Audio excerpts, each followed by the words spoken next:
வணக்கம், இது நம்ம சேனல் ஆல் ஃப்ளேவர்ஸ் கிச்சன். பருப்பு மிளகாய் சாம்பார் எப்படி செய்யலான்னு பார்க்கலாம்.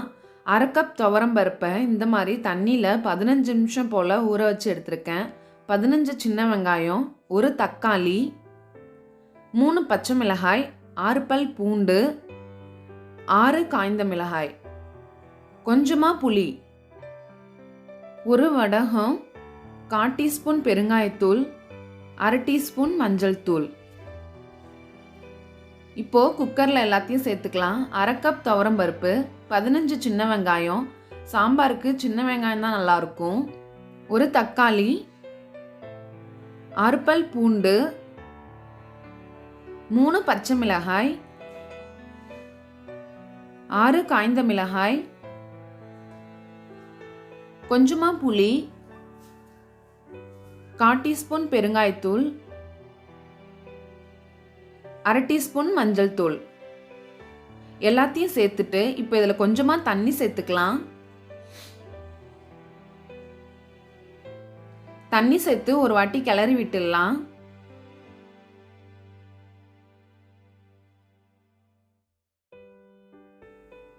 இப்போ இதை மூடி வச்சிடலாம். மீடியம் ஃப்ளேமில் 5 விசில் விட்டு எடுத்துக்கலாம்.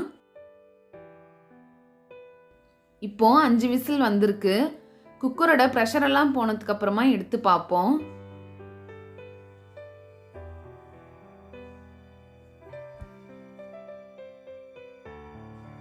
இப்போது கல் சட்டியில் நம்ம வேக வச்சிருக்கிற பருப்பெல்லாம் இதில் சேர்த்து கடைஞ்சிக்கலாம். தேவையான அளவு உப்பு சேர்த்துக்கலாம். சேர்த்துட்டு இதை நல்லா நைஸாக கடைஞ்சிக்கலாம்.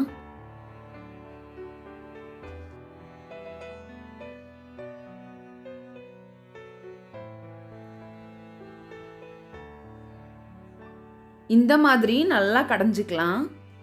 வாணலில் நம்ம கடைஞ்சி வச்சிருக்கிற பருப்பு சேர்த்துக்கலாம். கூடவே தேவையான அளவு தண்ணி சேர்த்துக்கலாம்.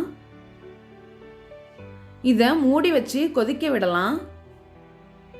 சாம்பார் நல்லா கொதிச்சிட்டு இருக்கு. இப்போ நாம தாளிச்சு கொட்டிடலாம்.